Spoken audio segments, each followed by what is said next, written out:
Route 616, your home for all things Marvel main continuity.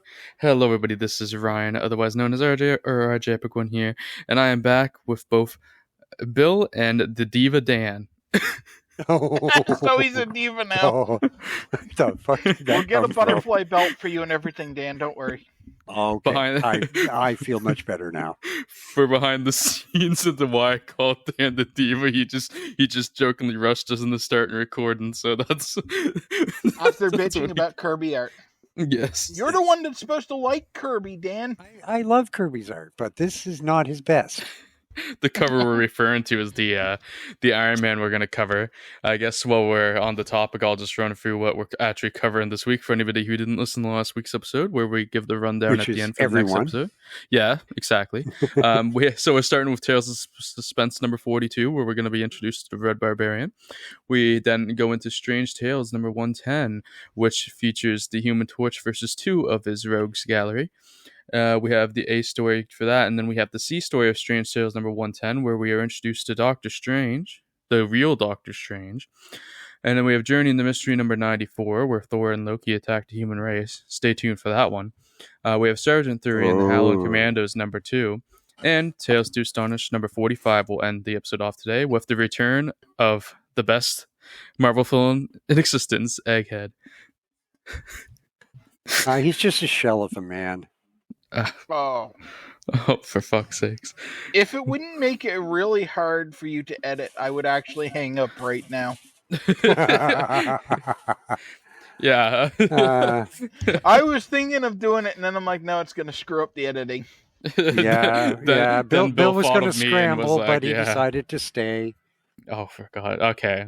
So, now I just want to end the recording. I'm letting him talk along with the rest of us, you know. Okay. Maybe we should. I'm pretty hard boiled. I can do this. Okay, we're going into the details of Tales of Suspense number 42. It's fuck. Anytime, Ryan. Trapped by the Red Barbarian is the story title. Stanley and Robert Bernstein are the writers for this one. Don Heck's doing the art, so something's going on here. Jack Kirby, Don Heck on the cover. And then E. Thomas is the letterer. I don't think he did much work. This is a March 1963 release, 13-page story. And Dan is free to take this one anytime. Whee! So Don Heck did the art. He did a heck of a job. Okay. Okay, here we go. The synopsis comes straight off the Marvel database, as always. Synopsis for Trapped by the Red Barbarian. Communist agents think they've stolen an atom bomb from the United States government. But as they prepare to load their cargo on a ship, Iron Man bursts out of the container. Dun, dun, dun, dun. The agents pull their guns and fire at Iron Man, who uses his transistors to magnetize a crane, attaching the guns and pulling the agents high into the air. He's clever, that man. Iron Man then helps a pair of Phoebe agents arrest the spies. Wow. That was a good day's work for him.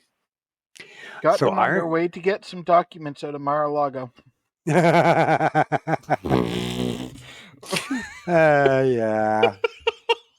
Oh, Bill, always the speaking of topical eggheads, go down and deal with Jabba the Trump. Okay, Iron Man heads home to recharge his chest plate because he's run out of AA batteries. Later that day, Tony Stark demonstrates his new disintegrator ray to a group of military officers by vaporizing a tank. That's helpful. Those things are fucking expensive. I hope they charged him for it. Then a section of thick concrete wall. Elsewhere in the Soviet Union, an overbearingly large man called the Red Barbarian feasts on a leg of lamb. What a lamb.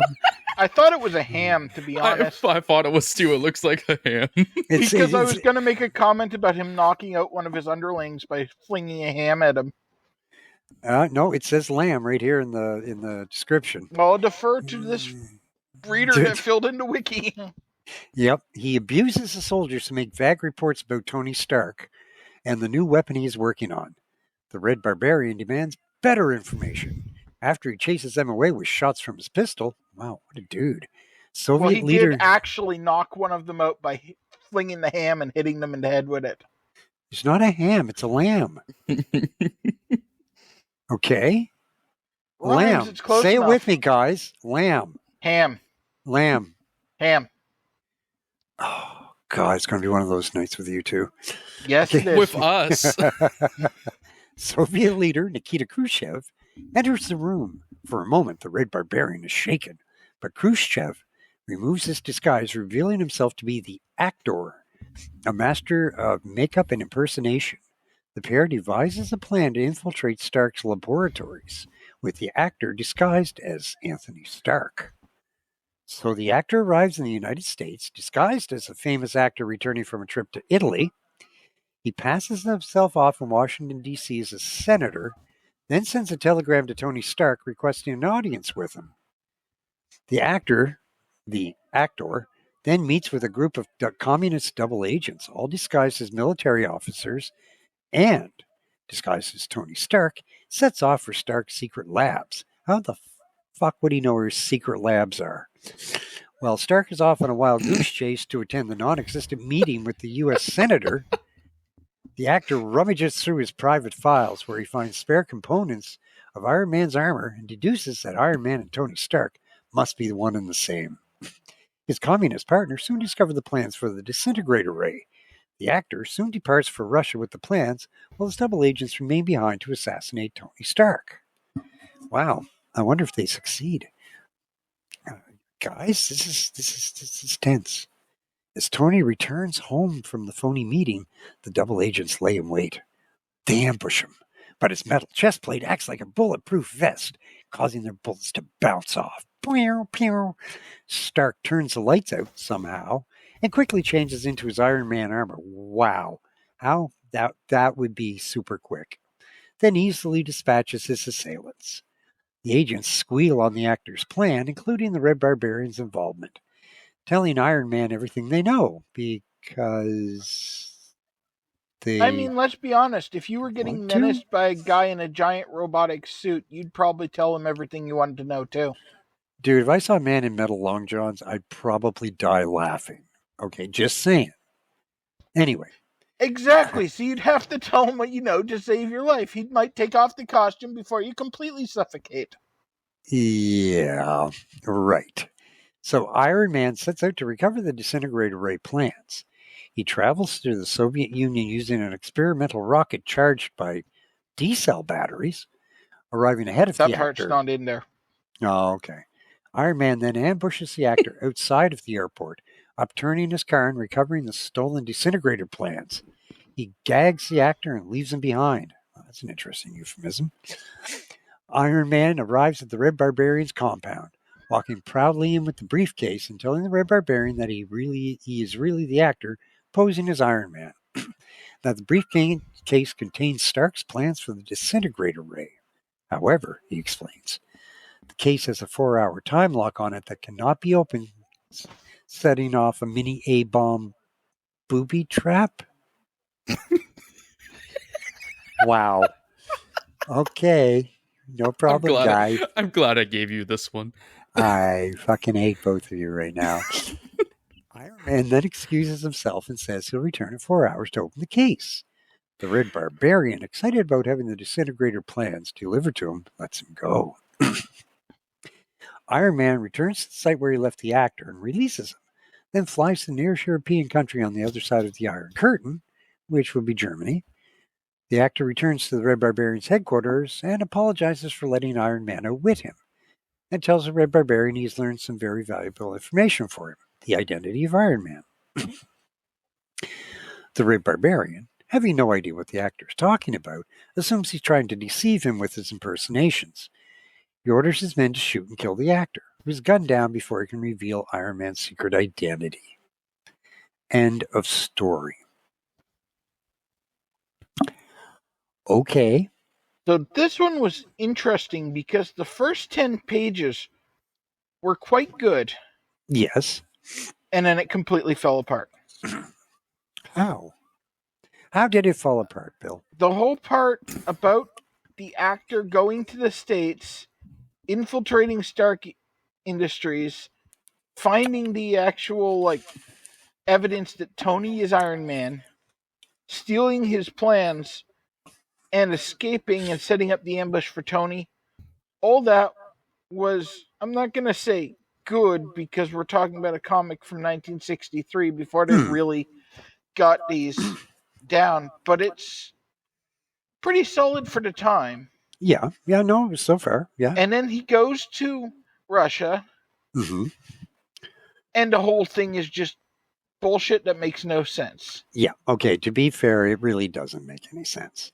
I mean, why he does that whole thing about bringing the briefcase and with a mini A-bomb, like, that's pointless. It's kind of cute that he gets the actor killed by so that the actor can't reveal his secret, except that even in the comic, they never hint at Tony actually knowing the actor has figured out his secret identity.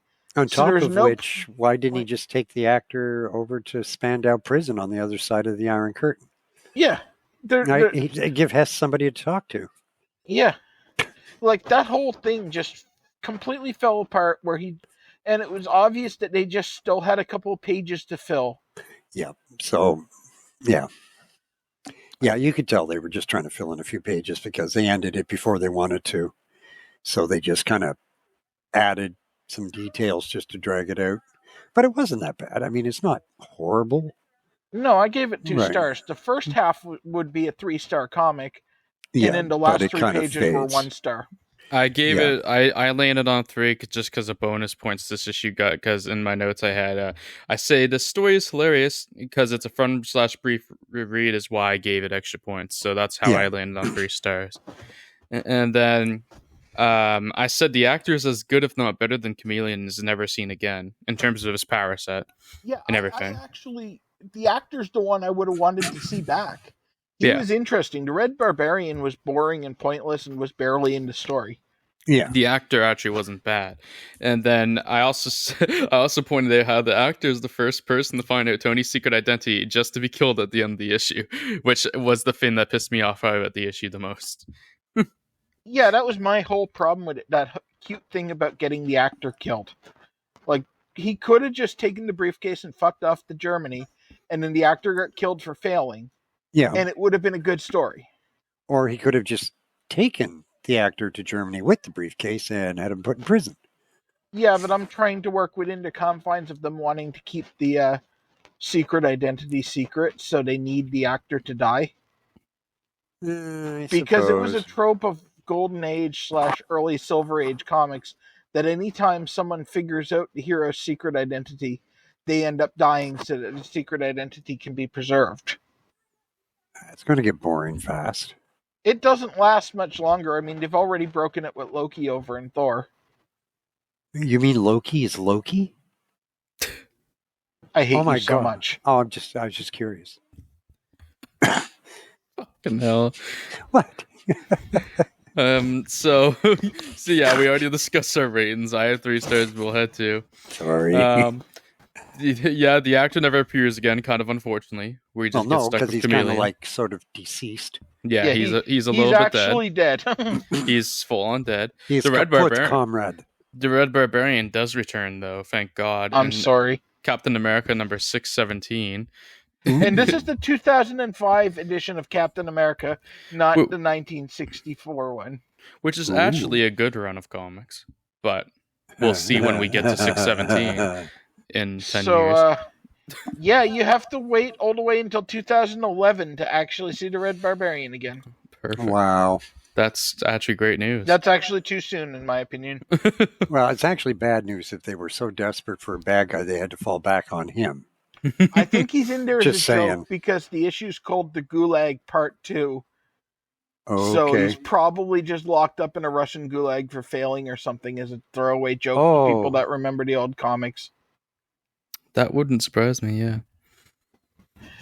Okay. So, do we have any more thoughts on this issue of Tales of Suspense? It's not that bad. I mean, it's a 2. It's a solid 2. Yeah, the first 10 pages are actually, for the time, really good.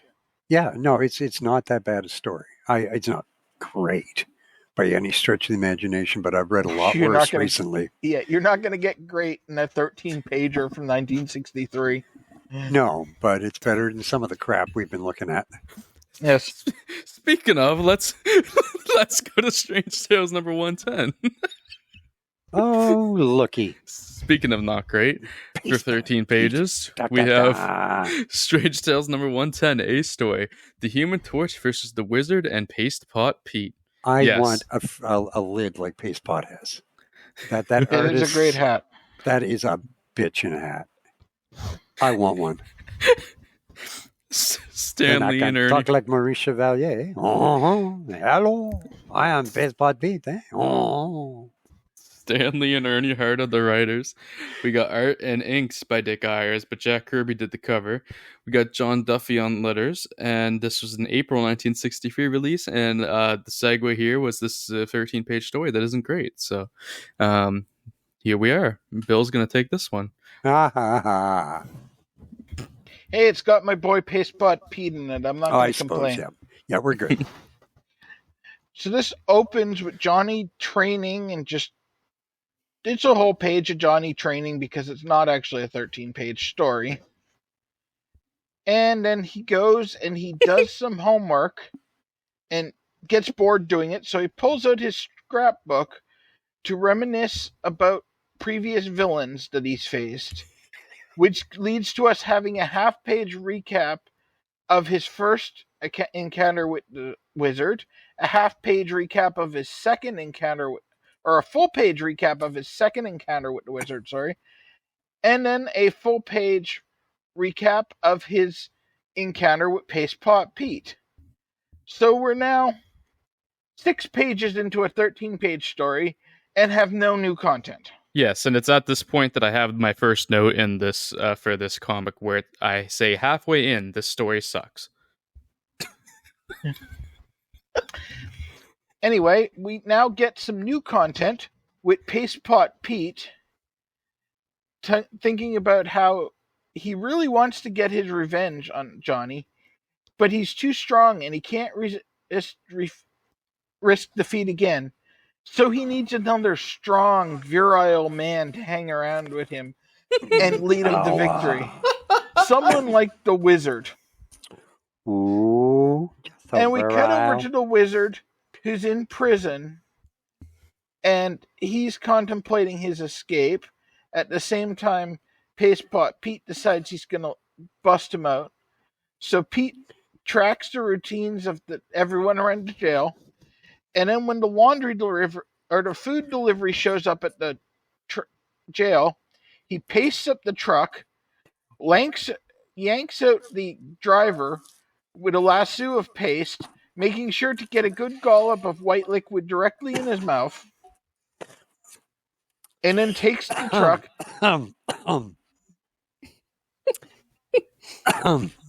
Sorry, just clearing my throat. Yeah. Drives the food truck into the prison, and then comes out and splooges paste all over the guards. Yeah, you go, Paste Pot. And then shoots a stream of paste onto the wizard's door and rips it off, freeing the wizard. And the wizard's like, well, luckily I had a plan that I was working on to escape too, so we can use that to get the rest of the way. And so the wizard reveals some small explosives that he had built to bust himself out and uses that to blow the main gate off the hinges of the jail.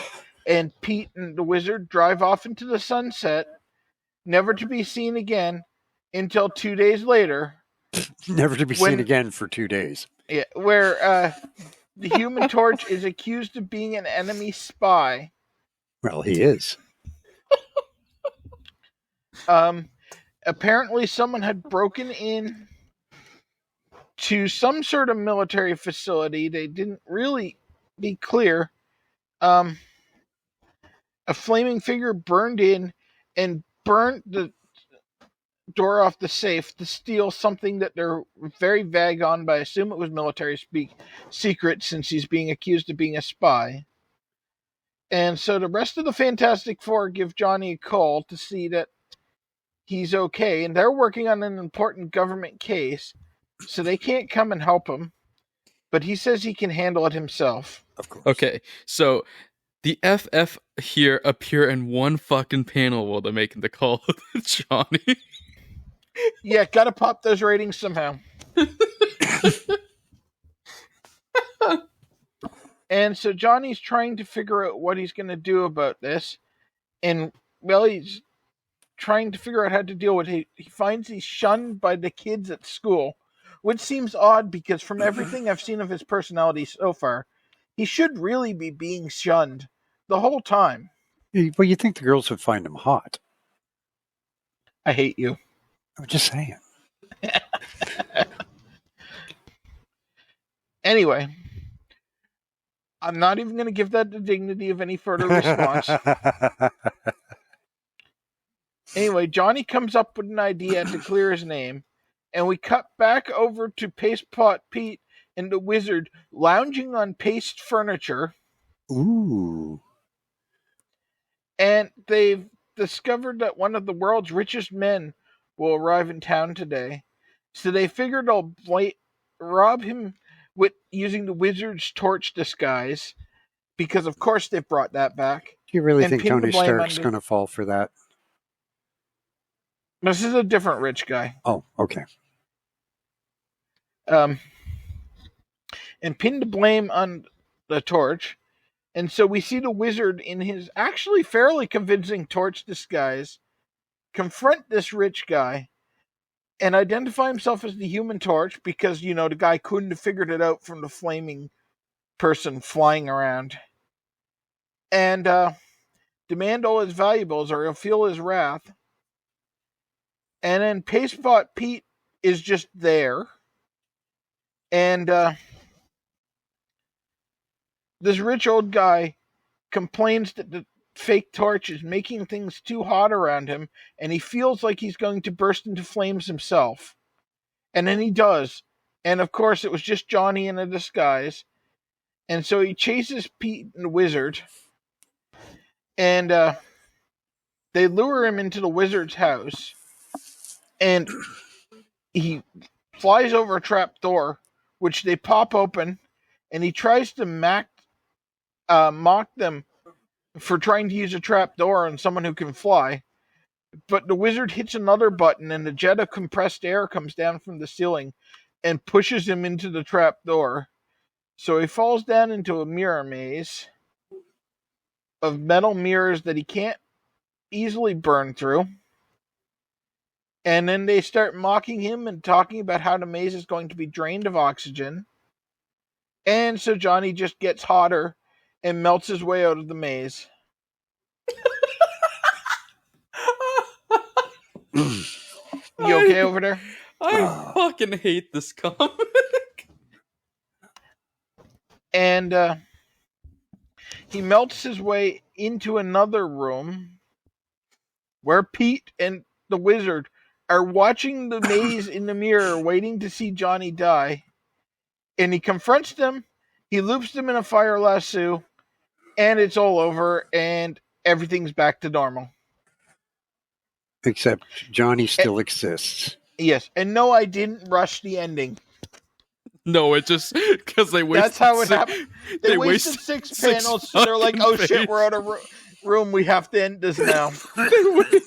They wasted 6 fucking pages doing a recap of all the appearances of these films so far, which made them have to wrap up the end really fast. Yeah. Oh my god, this comic sucks. See, we actually disagree. I like this comic. Oh, I hate this comic. I gave it 1 star. I gave it 3 because it's dumb. But it's so funny that for the entire comic, Pete is just the Wizard's bitch. And then at the end, Johnny just like catches them in a panel. I know that was actually done because they ran out of space and they were just rushing out the ending. But come on. Do you think these guys could actually challenge Johnny? The fact that he just showed up and like instantly beat them and never was in any danger kind of made this one work because these guys are lame. Not when Triple P made the Wizard look like an idiot a couple times. Such a horrible comic. It's so bad. I would struggle. I'm not kidding. I would struggle to give this a 2. I really would. I cannot imagine. How can you justify a 3? That's what Because it's I can't really believe you, funny. Bill. You It's have Dan probably and I agreeing here. it's probably unintentionally funny, but it's really funny.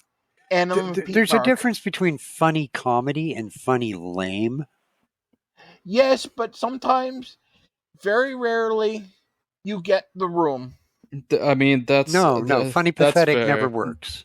There is times that kind of happens, although I don't understand why this would be one of those cases personally. But It's a there is difference. time. It's the difference between Thor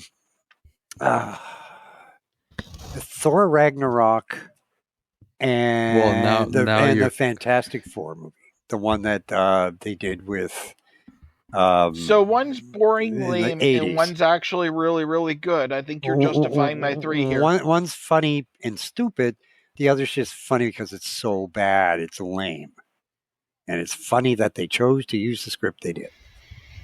And I'm not talking about Taika Waititi. I'm talking about no, because Thor Ragnarok is fantastic, and if anything, would be arguing that I should have given this a 5. You know there are support groups for people like you, right? I'm just saying. Oh God, I can't wait for you to watch Love and Blunder. So, guys, stick around for September, where we're going to cover Phase 1 of the MCU, so we can really get into our thoughts on these Marvel movies and see what the fuck's wrong with Dan. What? Okay, folks, can I make a point here that in the unlikely event that there's anybody actually listening to this podcast, I have seen more of the Marvel movies and TV shows than these two whiners. These two wannabe fanboys. Oh, Spider-Man's so awesome. He's my hero. Okay, I've seen more Marvel crap than these two. Okay, so that qualifies me to tell you, you guys have no taste. No taste. At all. You've seen more Marvel crap than I have. Get back to me once you've read a comic featuring Super Slave. And no, Slave. I did not make that character up. Oh, God. It was a really bad idea from the 40s. It sounds like it. He lasted for 1 issue. Oh, God. And who published that? Well, technically it would have been Timely at the time, but Marvel by lineage. Wow. I have no words. Anyway, so this comic sucked, except for Bill, who thought it was okay. Johnny had words at the end of this comic where he joked about shooting himself, and that's where I said that's what this comic makes me want to do. Well, why didn't somebody let him shoot himself? It would have ended all our miseries. Would have been great. It would have saved from free shitty Fantastic Four movies. It would have. But, I mean, I guess the original isn't that bad, but still. It's not that good either. Yeah, exactly. Moving on now, though, it's a Strange Tales 110C story, where we are introduced to Doctor Strange, with the story being called Doctor Strange, Master of Black Magic. Stan Lee and Steve Ditko team. Here we go. Jack Kirby and Dick Ayers on the cover, of course, because it's the same fucking issue. And we got Terry Sesenix on letters. And then this is only a 5-page story, because this is backup boy time. So here we go. Yeah, it's totally pointless. Let's move on. Okay, you're going to bury him before we even start. Oh, God, if only I could. You do just have a Ditko problem, don't you? No, I do not have a Ditko problem. I do not. I know it looks like I do, but it's not true. Methinks he doth protest too much. Okay, let's get it over with. So we open up with a scroll that says, "Men call him Doctor Strange. Never have you known his like. It is a great pleasure and privilege for the editors of Strange Tales to present quietly and without fanfare," you're damn right about that, "the first of a new series based upon a different kind of superhero, Doctor Strange, Master of Black Magic." And there's some Stan burying it right in the lead. Yes. Because Stan did not want to write this comic. Yeah, Stan openly buries this concept a couple times, and at the point that I'm at in the order, I and know, because he fucking hated the idea of Doctor Strange, and he only did it to keep Steve happy so that they could keep the Spider-Mans flowing. we're gonna come to see Uh-huh. that Stan Lee doesn't really yes, he's writing the character, but he shouldn't really be credited with the character as much. No, We this is really 100% Ditko. we really need to we really need to be thankful to Steve Ditko Either for Although all, some of this character. the changes could be Stan, like the fact that Strange isn't actually Asian Yeah. is due to Stan, because 100% Ditko intended him to be Asian. Other than the skin tone, the art in this on Strange is so Asian coded. Yeah. What He's were you gonna got say, the Dan? stereotypically Oh. Asian mustache. He's got the stereotypically pointed eyebrows they like to do on Chinese mystic style characters. The whole outfit, like, it's pretty obvious Steve intended him to be Asian. Yeah. What were you which gonna is say, Dan? nothing. I have nothing to offer. All hail Ditko. Rah Wow, rah. that we was agree. passive aggression. Okay. Rah, rah. So moving on, I guess. We see somewhere in a city where we see a man fresh in his sleep. We're having a nightmare, and this is where we meet Stephen Strange. Oh, we're using our made-up names. we,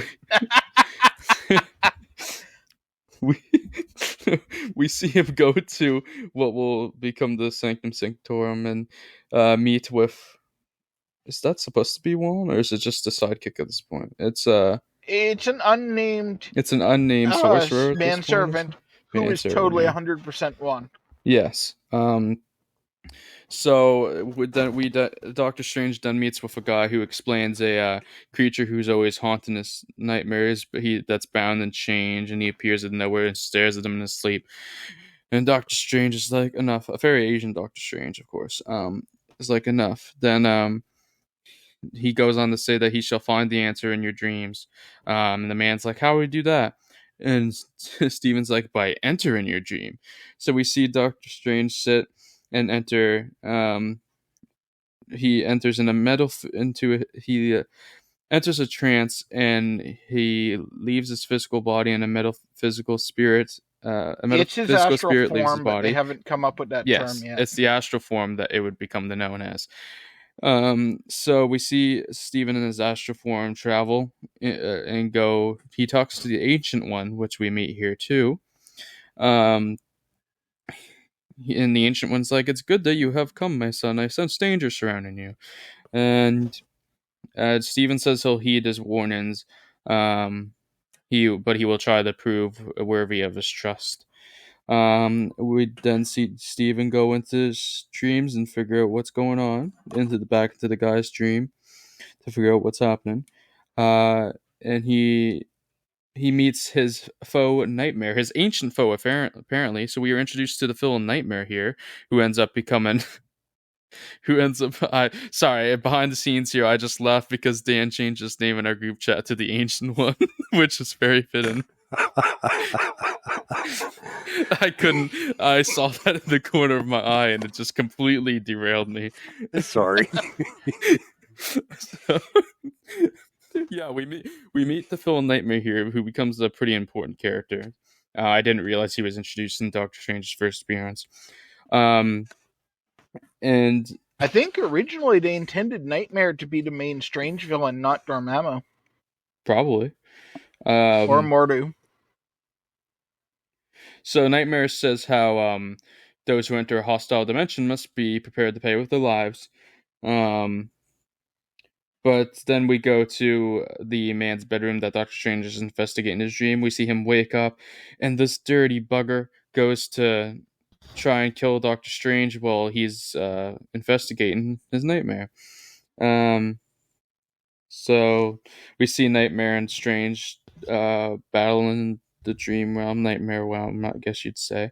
And then we also see the ancient one has some issues here. He can feel that something's wrong with he hears the desperate cry of Doctor Strange apparently. Ah! The random man is about to pull the trigger on Doctor Strange when the Eye of Agamotto freezes him in place, motionless. Doctor Strange then escapes the nightmare realm and goes back. His astral form goes back into his body, where Strange wakes up and relieves the man of his weapon as he's still in the hypnotic spell. And Strange demands that he speak only the truth. And the man says he's lost, and he says he was a fool to come to him. And he's like, I didn't expect my dreams were caused by the many men I'd ruined in business. Crane was the last of them.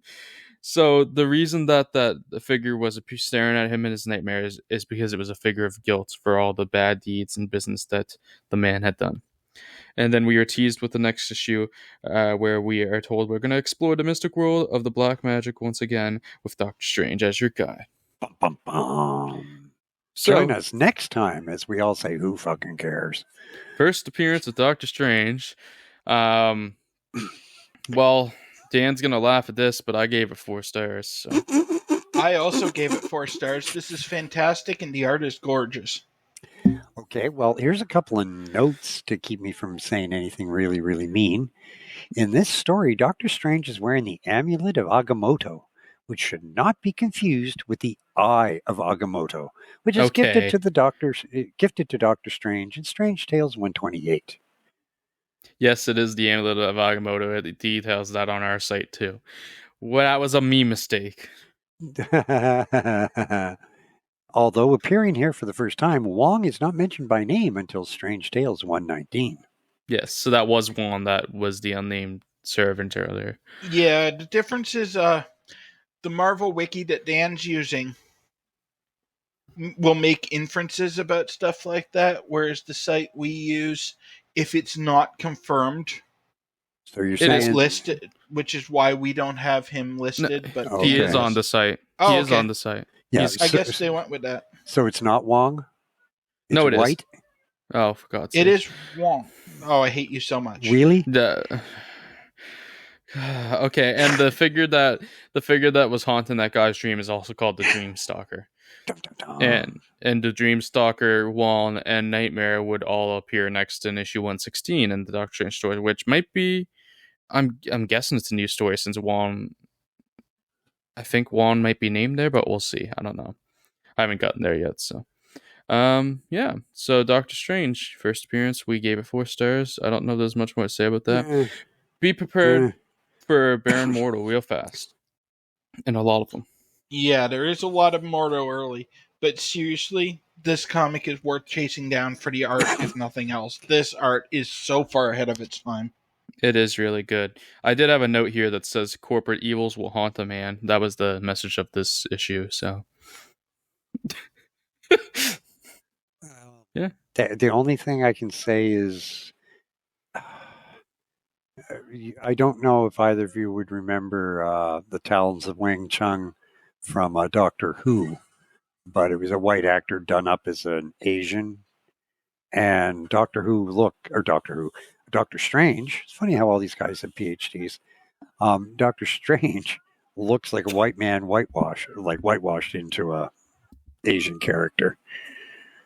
Yeah, I think that's largely because there's from what people on the site have been able to figure out, there was a dispute between Stan and Steve about the ethnicity of Strange.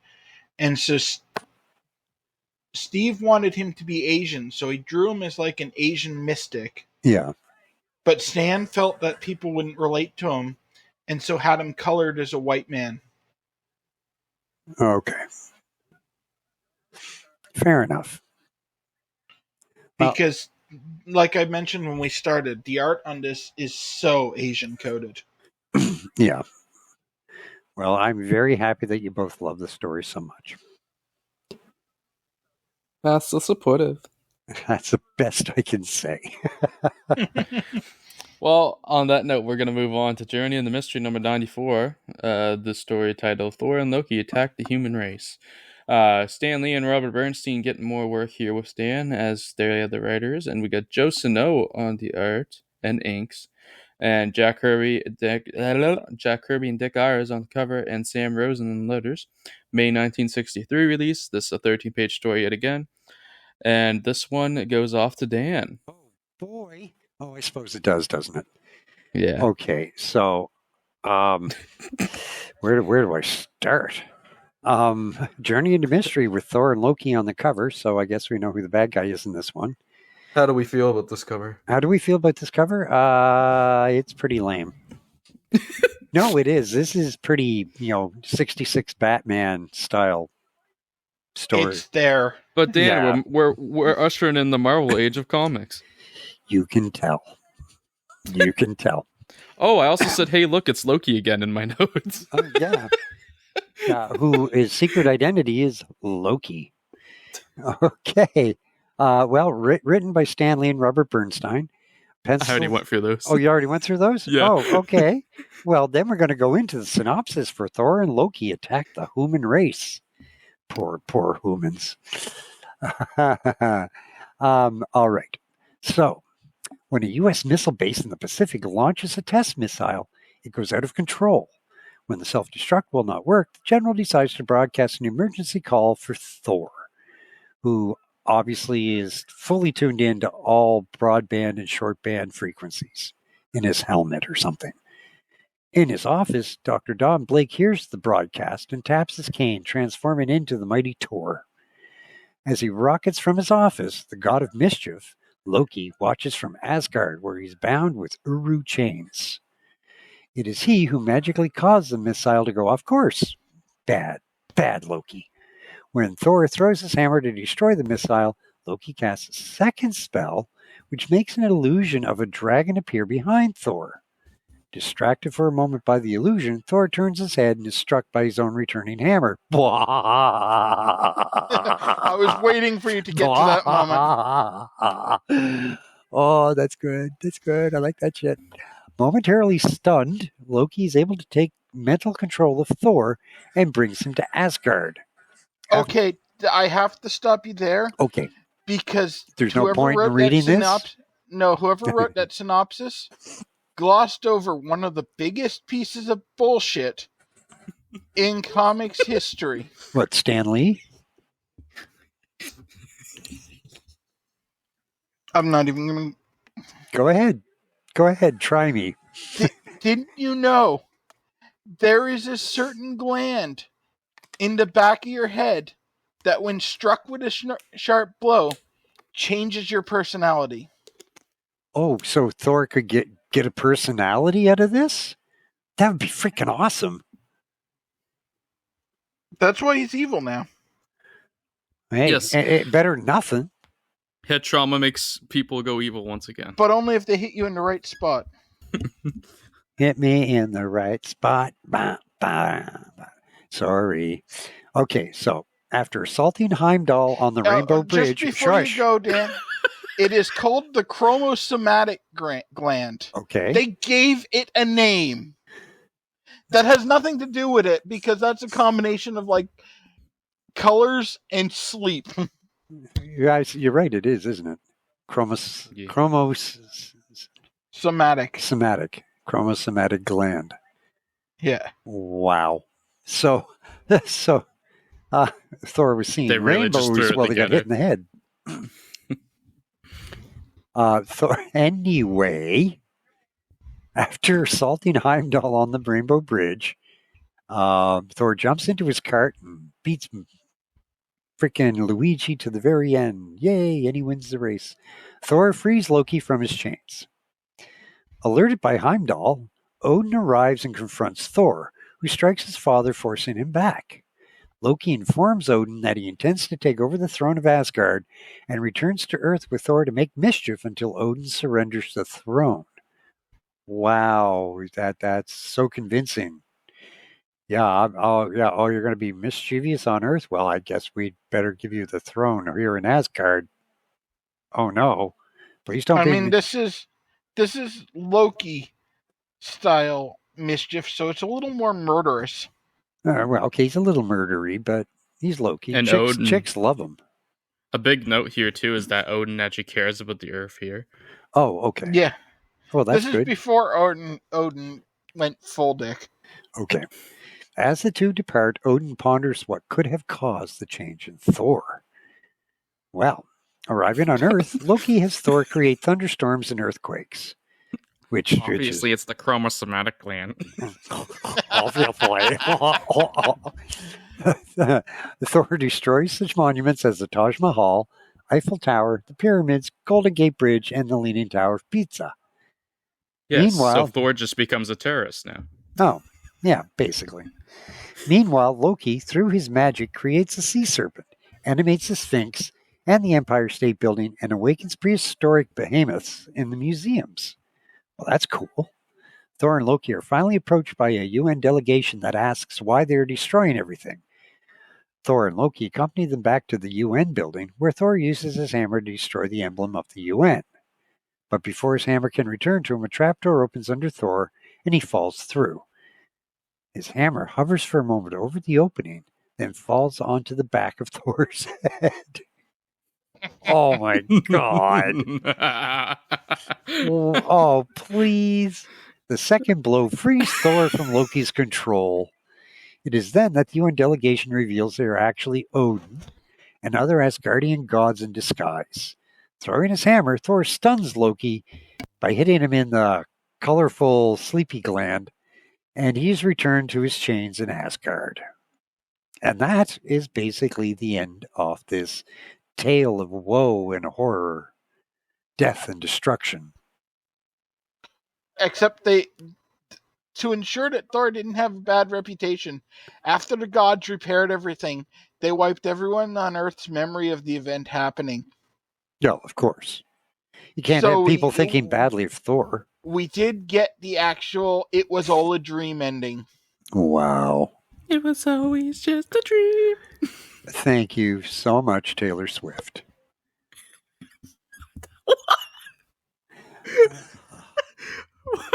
I don't think Taylor Swift sang that song, but anyway. What the fuck? Fuck. Oh, we're just derailing this left, right, and center. Okay. Anyway. It's the best episode we've ever recorded. This is not that horrible a story. Simply because it's slightly two-dimensional, but it's fun. It's silly. Yeah. I think is. They tried to do too much for it, though. Granted. But at least it's slightly better paced than what they usually do. Yeah, like most of these stories we're covering today, well, kind of still firmly in the campy early 60s location with comics. Yeah. Well, they're starting to get the flow and readability down more so that they're not too bad to get through. Yeah, it's not 10 pages to set up a fight and then some sort of ridiculously lame, well, we got to end this now, so he wins. Crap. This is a little more fun. Yeah, and it actually established the premise and then used that same premise to end the problem at the end. Even though the concept of the chromosomatic gland is astronomically stupid. Well, they stayed consistent with the concept throughout the story. Granted, right, they end it in a fairly obvious way, but they end it kind of with, a lot of the damage being repaired and blah, blah, blah. And so Thor isn't a bad guy. We all love Thor and his golden locks, so Natalie will still go out with him, 50 years from then. But, I mean, it's not a horrible story, but it's definitely not a great story. Oh, God, no. It still only got 2 stars. No, it's pretty bad. Me. Yeah, same here. Yeah, but solid too. The big question is, who is Loki in real life? Tom Hiddleston. No, I mean, what's his secret identity? I know what you mean. Loki Odinson. Loki Lofison. Lofison? Laufeyson, I think, is what it should be, but I believe it is actually Odinson. Well, I suppose he would have taken on the name Odinson. Yeah, it's called adoption. No. When he was kidnapped by Odin. No, he wasn't adopted. He was kidnapped. I know. I know. Poor Loki. Oh, poor blue baby. Oh no, it is actually Laufeyson. Yeah. I wasn't bullshitting. Wow. Okay. So anybody have anything to say about this little slice of Americana? Well, the big thing here I found was that this is where Loki fatigue was really starting to set in for me. Oh, okay. This is like 4 out of the last 5 Thor stories they've done have featured Loki. He's not always been the primary antagonist, But he's there. There in every single one, and the gimmick is basically the same, that he'll pull some trick to get Thor into trouble, and then Thor will get out, and in the end he'll be captured again. And then we start getting new villains and wish it was Loki. Some of those new villains aren't that bad. Yeah, we'll see. Well, there was less Donald Blake, which I liked. Yeah, the less Donald Blake there is, the better. Yeah, I honestly didn't even realize how we didn't have the whole romantic subplot going and everything. Yeah, it's just Donald Blake's. I'm sure they thought he maybe he was great during the 60s. Maybe people really liked him, but I really have no use for him. I honestly feel like he exists just because it was a trope that they felt was necessary for superhero comics. I suppose. Yeah, secret identity. I really hate Donald Blake, although weirdly enough, the romantic in quotes subplot actually becomes one of the better part of some of the upcoming issues. That's not just see. Don Blake though. Like the problem is not so much the romance as the before the romance, where Don's whining that Jane can't love him because he's got a bad leg, even though he's actually a Norse god. Like that part is just painful. It's and kind of ableist. Yeah. I have nothing to say about this other than it wasn't horrible. Compared to some of the other stuff we've read, it wasn't horrible. No, it definitely wasn't that bad. It definitely wasn't a Strange Tales issue. So let's rapidly move on to the next one. Sergeant Fury and his Howling Commandos issue number 2. Yes. Hell yeah. More Sergeant Fury. This issue, this story is called Seven Doomed Men. Actually has the title that it says it's going to this time. We have Stanley and Jack Kirby, of course, as our team here. Dick Ayers is helping on inks, and the letters are done by Artie Simic. This is a May 1963 release, a full 23-page story, so stick with us. And off we go to the races. So we open up. We open up with the with our title, Seven Doomed Men, and with a little blurb that says they knew it was a suicide mission, but not one of them faltered. So basically, any Sergeant Fury tale. Yes, exactly. Because that's kind of their gimmick, that they always get suicide missions. So, the grim tale, as they say, begins on the dark streets of... Oh, by the way, I meant to mention this in the group chat, and I forgot, but we mentioned the C word last week being a word YouTube doesn't like. Yeah. Technically, Nazi is also a word YouTube doesn't like, but it's kind of hard not to say the word Nazi when it's a story about Nazis, because it's a World War II story. So I'm just going to go ahead and keep using it. Yeah, I don't think we're going to make it through this reading order without being able to use the word Nazi, given the number of stories they base on Nazis. Yeah, well, I think it's a context in which you use it more than anything, to be completely honest, because,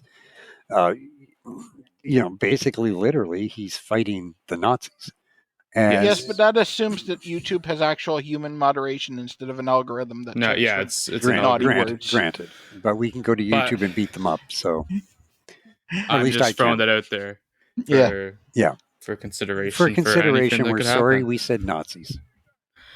Yeah. Nazi. Okay. I'll try to curb calling people Nazis in comics that aren't actually about Nazis. Yeah, Fair that's enough. right. So we're on the streets of a Nazi-occupied French coastal town where the 7 silent figures take up battle positions. So we see this is where our commandos are at.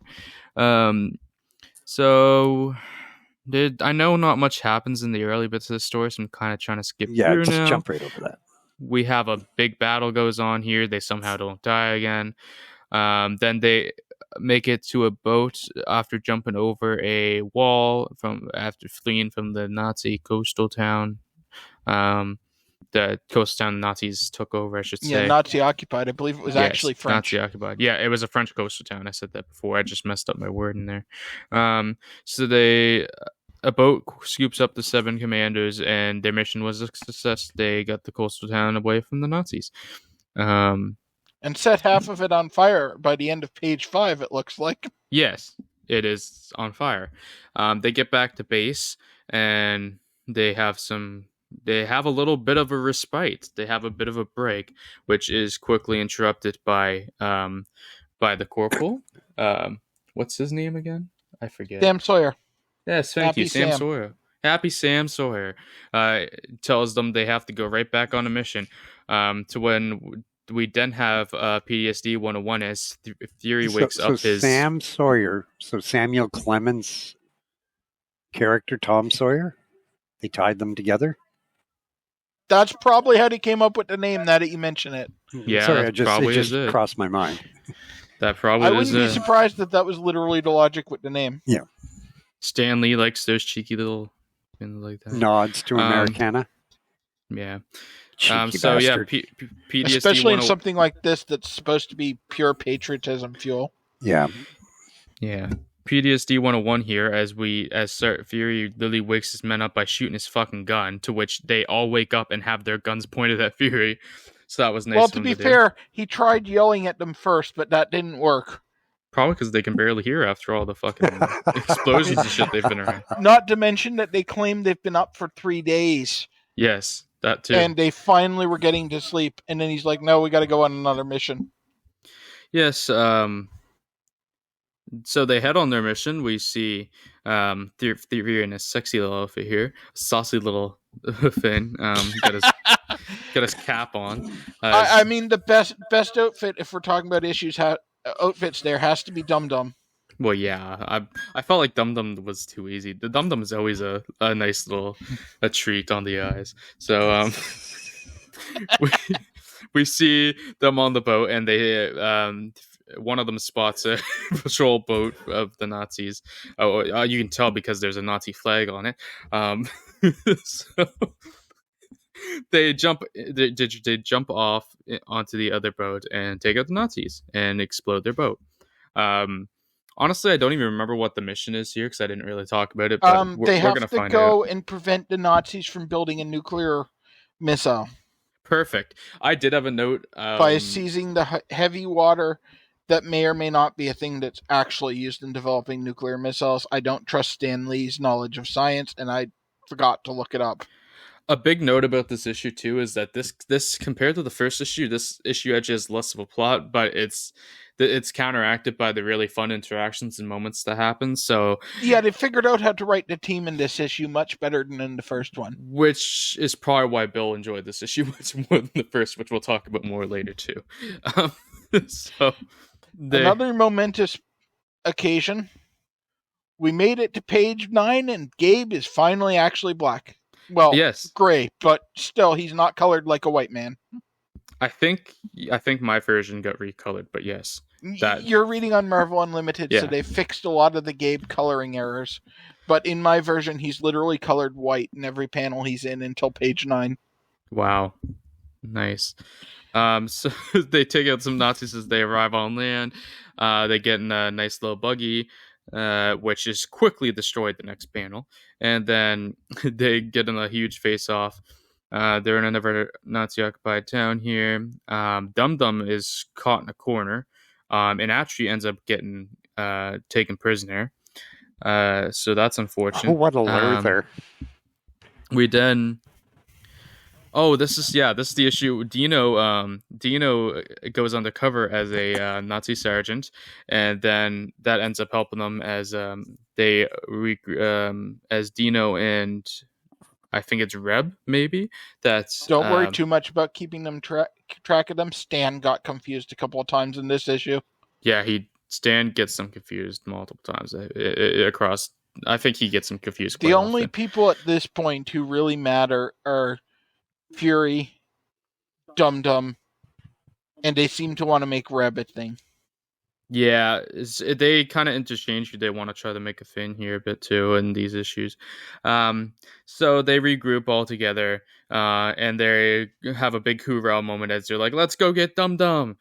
The best thing about that moment, because that was one of my favorite things in the issue, they spent like 2 or 3 panels talking about how if anyone gets captured, everyone knows what they need to do because it's insanely foolhardy to try to rescue them, and everyone knew the risks and everything. And it's all setting up like they're going to leave Dum Dum.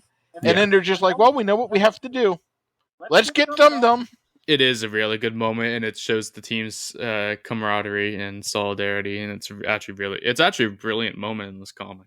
It's my favorite. It's the moment that turned me around on this title. Before that, it was kind of a boring, like, World War II patriotism thing, but this was the moment where I'm like, no, this is actually fun. And that just starts the trend of the camaraderie in this title. So we'll see more of that as time goes along. At least from what I've read so far. I've only read 2 more issues than this, so yeah. But we see some Nazis just having a good old party before Fury comes in. Those panels are hilarious. The Nazi has a shock on them. So Fury starts shooting them down. The rest of the Commandos are hiding around a corner as they see some Nazis come out to see what's going on, and then they attack as well. And they not see anything. Oh, fuck you, Dan. Wow. We see Dum Dum in a cell. And they do manage to free Dum Dum here, and the Commandos are all whole once again. So we then move on. We see Dino looks to be back in his Nazi garb here to be undercover, and they have a commander. Yeah, it's a commander or something that they pull over to the side, they trick over, and they start to act like they're going to surrender. I should point out this Nazi soldier is like 90 pounds soaking wet, and they all surrender to him because they want to get thrown into a concentration camp. He also looks really old. Their plan is to get thrown into like one of the most dangerous concentration camps in all of Germany so that they can break out and be closer to where the nuclear missile is being developed. Yes. It's a bad and kind of tasteless plan, but it's also like I think they're committing a war crime here too by fake and surrender, but we'll not talk about that, I guess. I mean, they get thrown in a concentration camp, so really, to call them out for a war crime, you kind of have to admit to a war crime yourself, so they're probably all right. Yeah. It worked. We have come to the conclusion that it's canceled out in this case. There is my next note here is holy shit, they just got sent to a concentration camp and the tone is not the best, which is yes where we're at. This is the one where we have the comments on. Is this the one where we have the Stan's comment where he has a something about Auschwitz or whatever here? No, this isn't the one with something about Auschwitz. Okay. But I definitely would remember and have commented on that if he made that comment. Yeah, we see them they're gonna get sent to the Gestapo. They are confronted by the Gestapo here, where they get put on the train and sent to the concentration camp. The Gestapo ends up saving them because the commander wanted to just execute them. Yeah. And the Gestapo's like, no, these guys look strong and we need labor. So send them to the concentration camp. So their incredibly stupid plan almost got completely derailed because the general was just going to commit a different war crime than they planned on him committing. Yes. But at the concentration camp, they quickly get their plan going as they start going around the base and messing with stuff and setting stuff up for knocking their concentration camp down. And we see a full-on breakout happen. We see the Commandos ride on horses as they flee the camp here, or no? Well, yeah, they're still engaged in battle here too. They steal the horses to go to where the missile is being built. Yeah, and that's the point I was talking about with Stan getting confused about who was who, because the dialogue is all about how somehow Junior managed to steal horses, despite the fact that it's clearly drawn as Reb, the country southern boy who would know how to use horses, stealing the horses.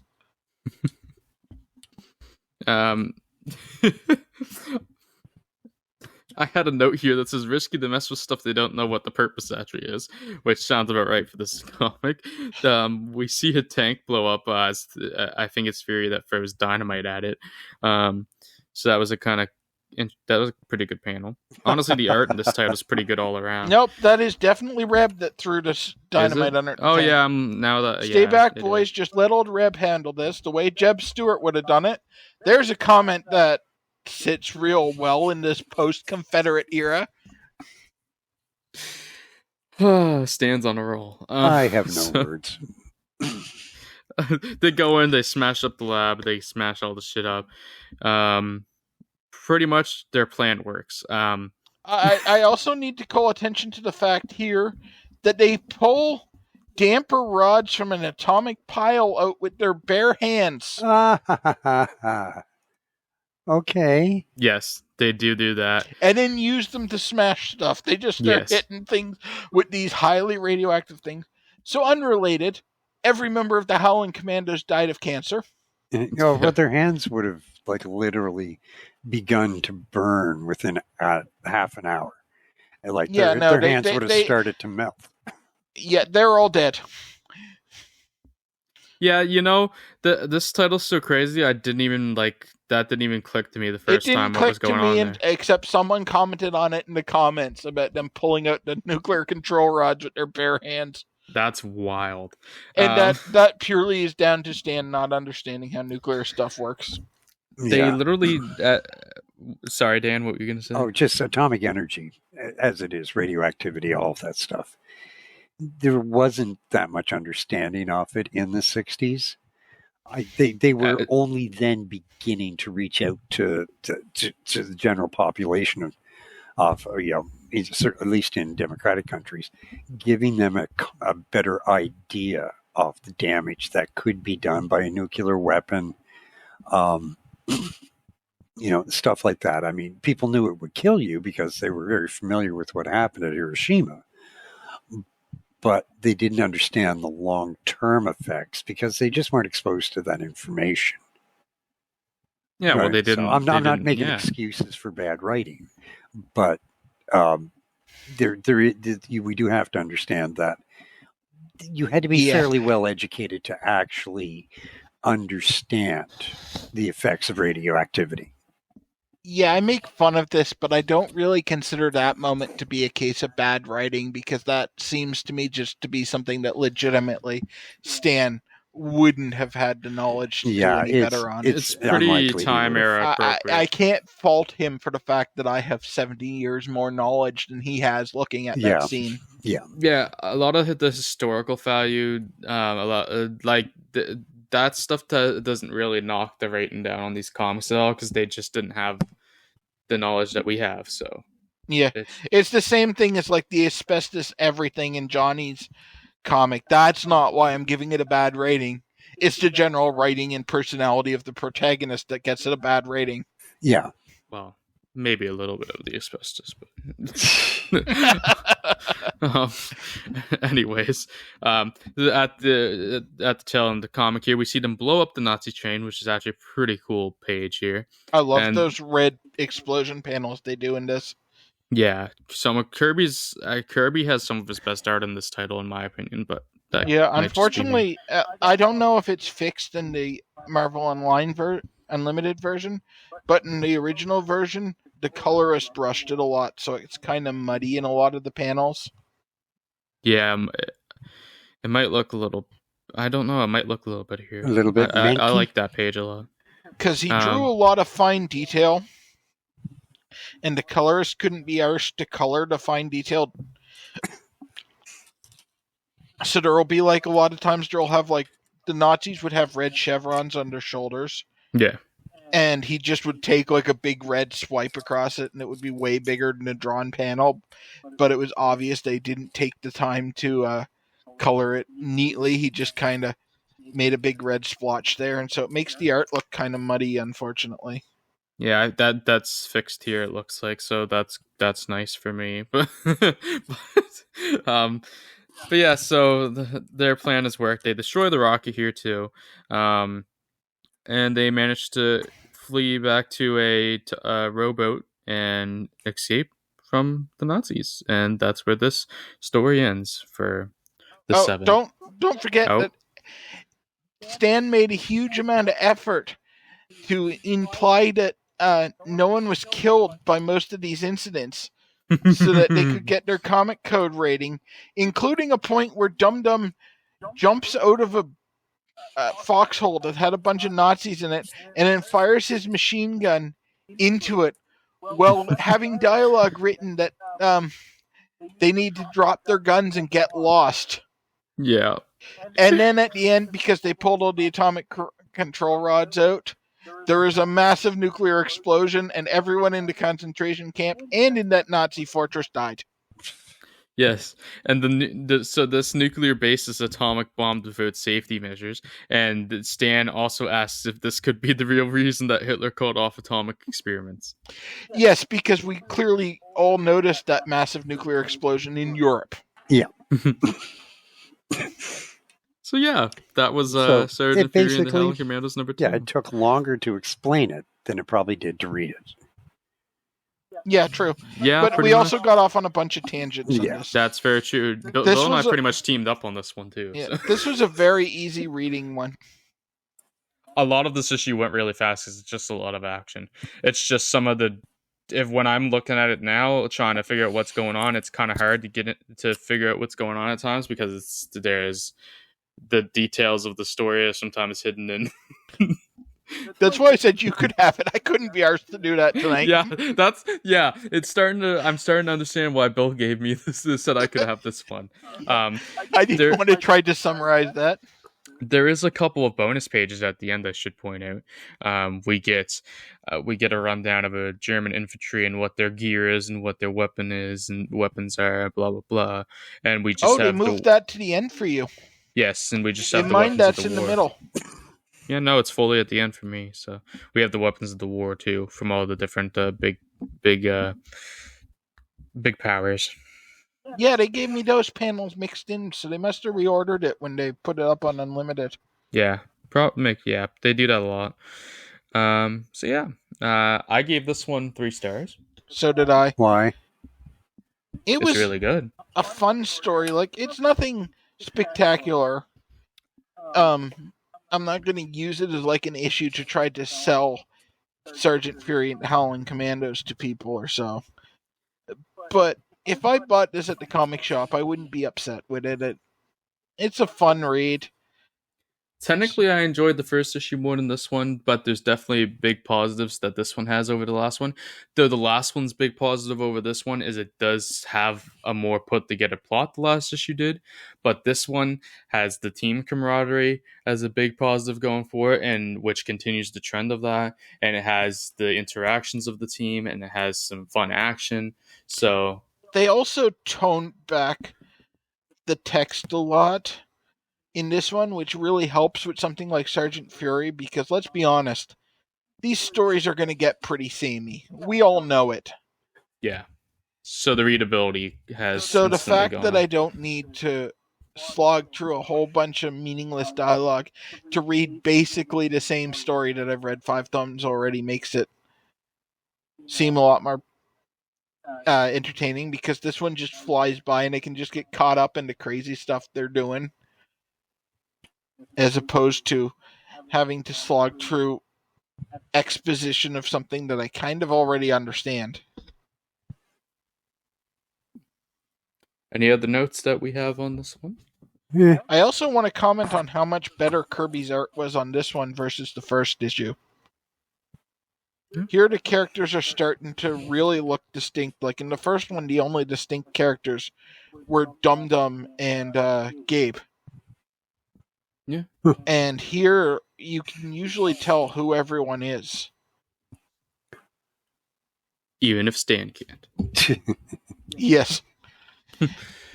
And I suspect Stan's confusion is more based on the fact that he was probably trying to script this over a weekend rather than actually confusion with the images, but just like, I have to write 14 comics this month. To be fair, Reb and fucking Juniper look pretty similar. So when I've those two get heard confused, rumors that pretty close to where you are, they solved that problem. they solved that problem the last issue I read. I thought it was issue 4. Yeah. So obviously that was an issue for more than just us. So that issue was an issue? Yes. Okay. Well, I know about that moment, and it's also one of the moments that takes that supposedly takes Sergeant Fury a step up for a lot of people. That Yes. they're willing to impose permanent consequences into the team. Yes. Sergeant Fury is a title to stay tuned for.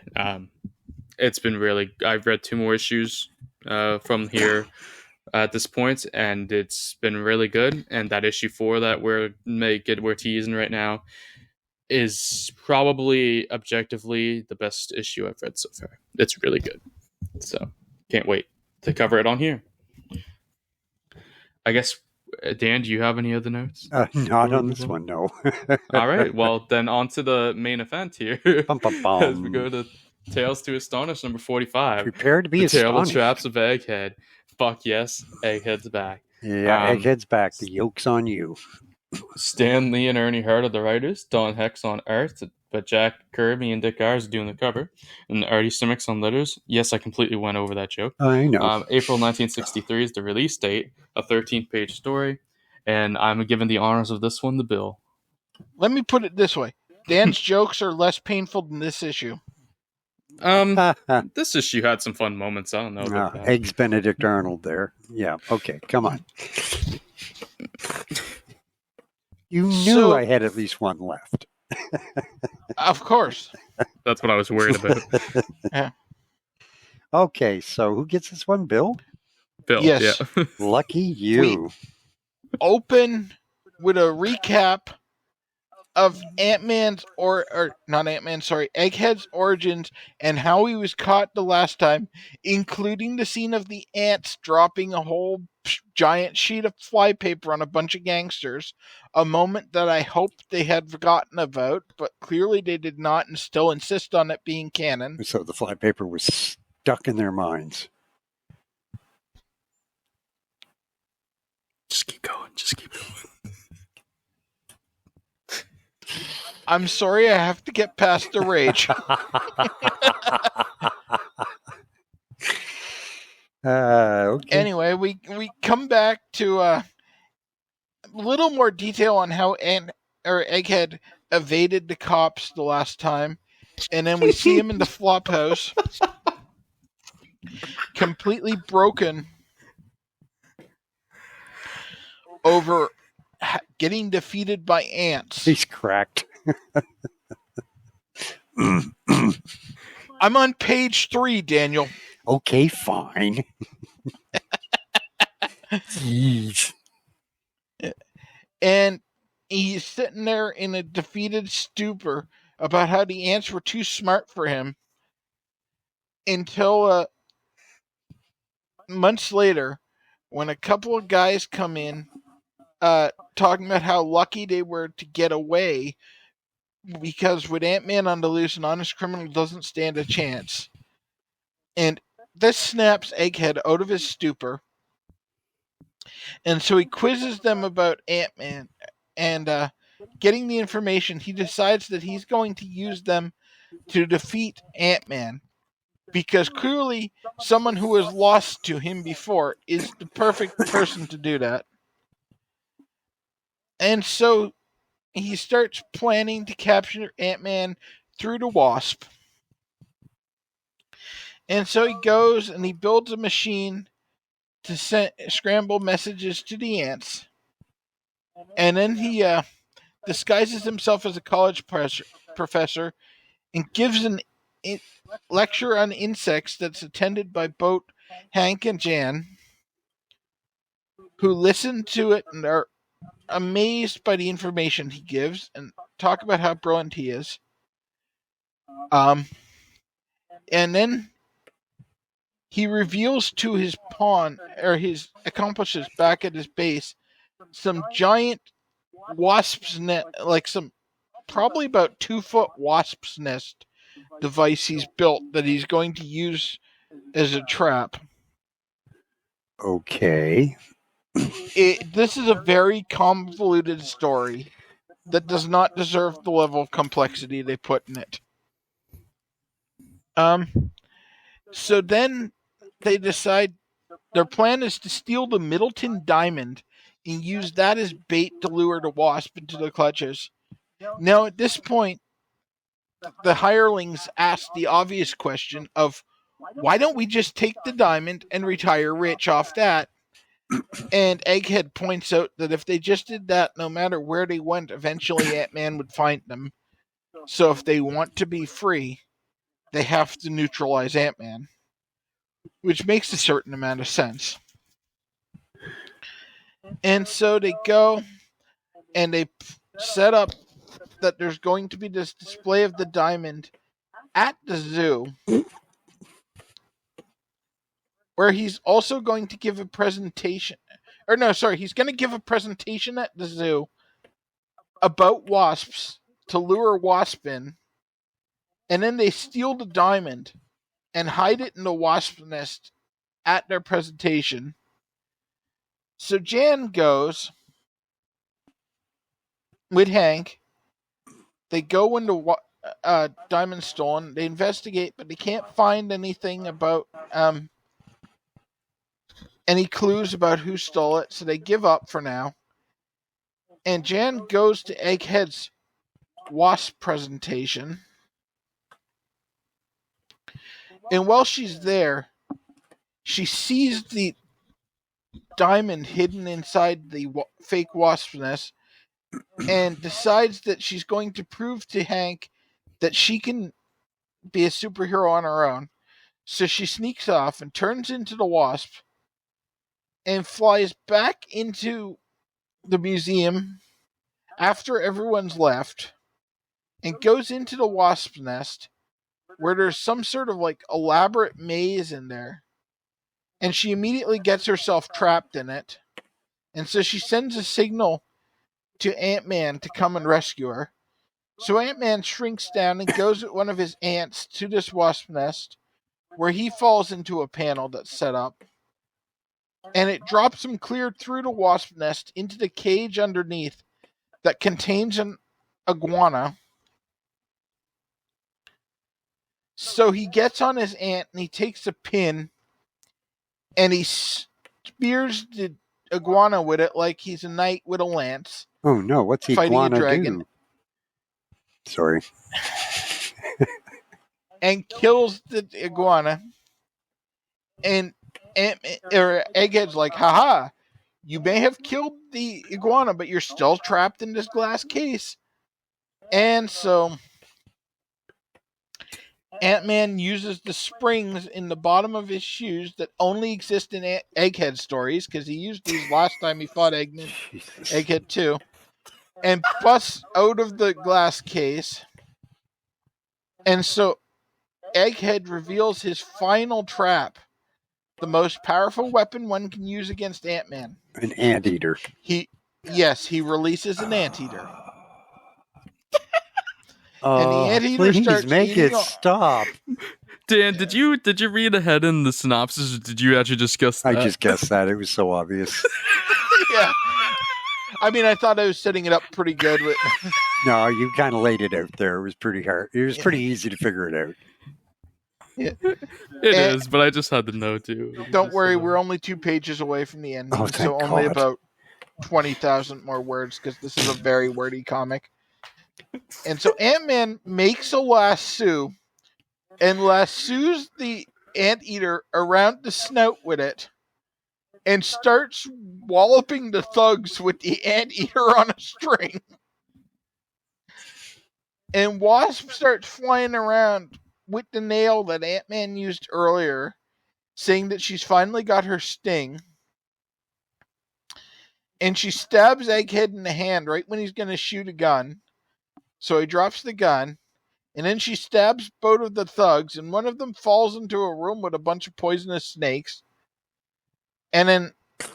Yeah, because we all have a room with happens. poisonous snakes in our house. Well, they are at the zoo. Oh, I suppose. And that's where, yeah, because zoos have pens full of poisonous snakes.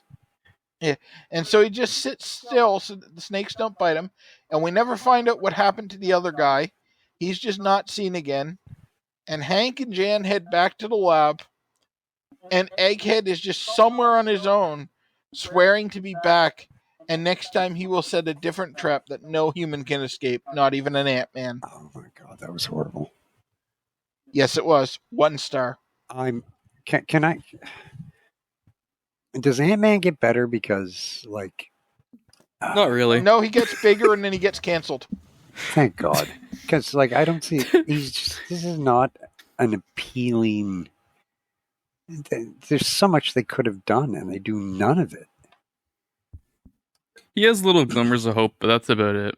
Yeah, there will be, like, one comic that'll be good, and you're like, wow, maybe they're figuring out how to write him, and then you read the next one, and it's just back to being other shit.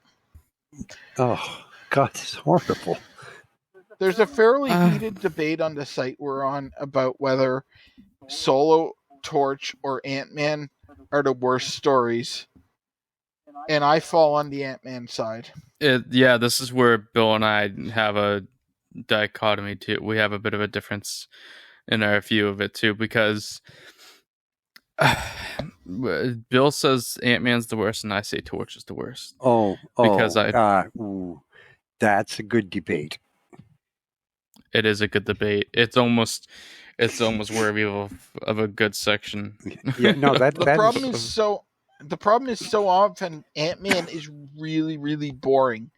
Torch is stupid, but it's wacky stupid, so at least you get some entertainment from how stupid it is. It's not wacky stupid, it's just dumb. Yeah, I cannot stand the Human Torch stories. That's where I've said before, I'd rather take some boring over the stupidity that appears in at the least Human Ant-Man's Torch controversial. He's a little rapey and, stuff like that. At least, he talks to his partner like her father. That's great. God, if Jan's father talked to her like that, that would be terrible. Well, there was some specific spots where he talked like a dad, and I made a note of it. I didn't say like any he of is twice her age, so I didn't say like any of my notes for this one. Like it was fucking hilarious how Egghead escaped and was hiding behind the fucking trash cans. I did like that. This one started with a bit of promise, but it rapidly exhausted the promise. And I think part of the problem was just that fucking Ernie made it so wordy that, like, if this flowed faster, it would have been way better. We don't need a fucking novel on every page telling us what's happening. That's what the pictures are for. Yeah. This left me wondering why I gave this one 2 stars, but here we are. I gave it 2. I think it's because I had some fun with some of the sequences, like early on with the trash can. I can see giving it 2 stars just because he released an anteater on them. I did get a big pop out of that.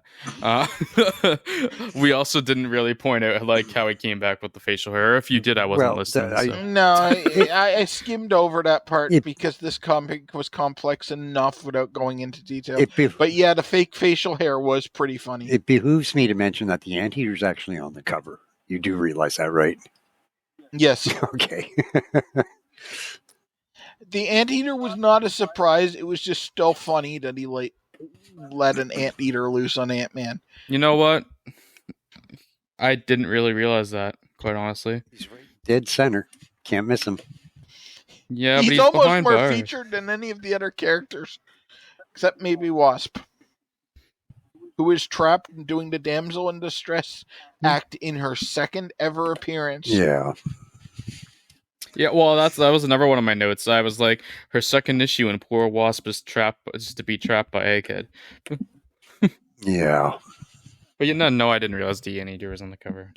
Sometimes I skim over the covers though. So. Okay. I mean, this is a bad cover, so I don't really blame The you for Anteater's that. drawn pretty shittily on the cover, to be fair. At least The Anteater's drawn pretty shittily in the book too. Well, yeah, but like there's Don no Heck detail at is all not to it on good the at cover. drawing animals. Oh my god! Well, it is on the first page, so it's not a surprise there. We didn't talk about the first page. No, we just went right to the second. I tend to skip over to splash pages because they're not actually part of the story. Yeah. So what's the final verdict on this one? 1 I star. gave it 2. Bill gave it 1. I would have given it 0 if it was possible to rate that low. Yeah. But the only way to do that would be to make the site think I didn't read it. Yeah, I'd say it's at least a 1. But no more than that. I wouldn't go full 0 on it.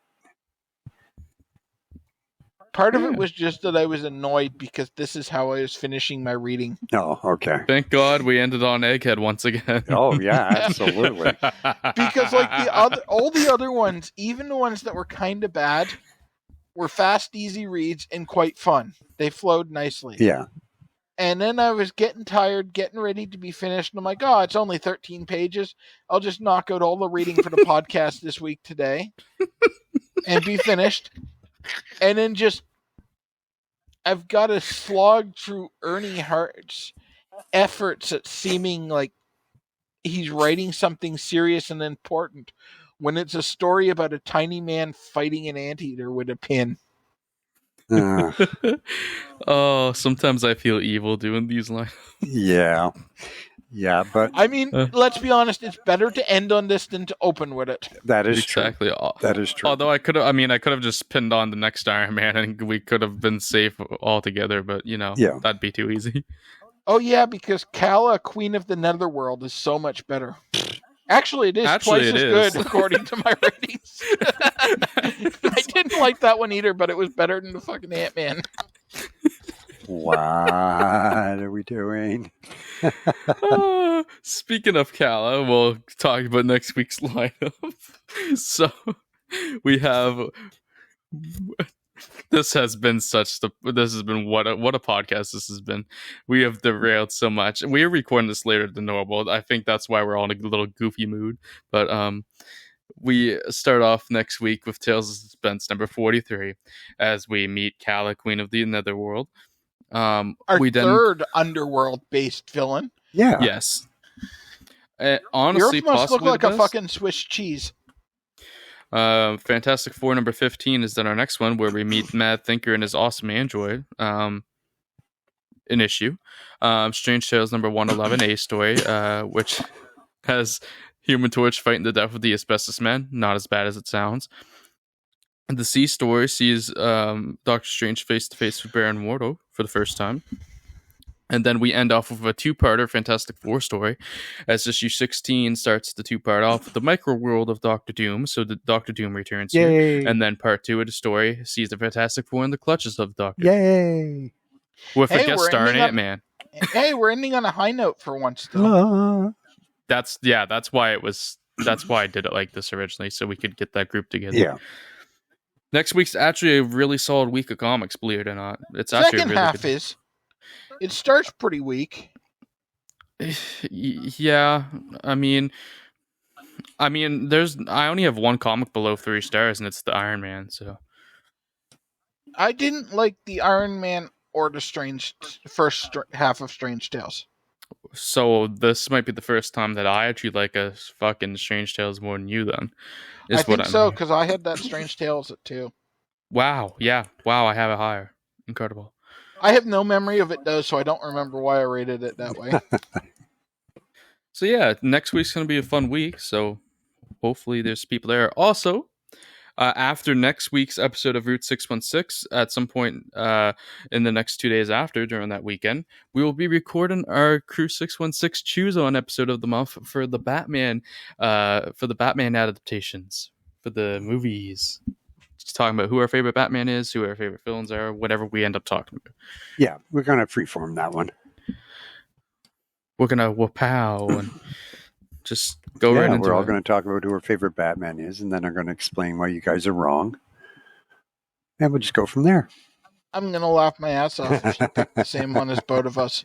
There's That would be there's a good chance genuinely that funny. Dan and Bill could pick the same one. It's possible, not likely, but it is possible.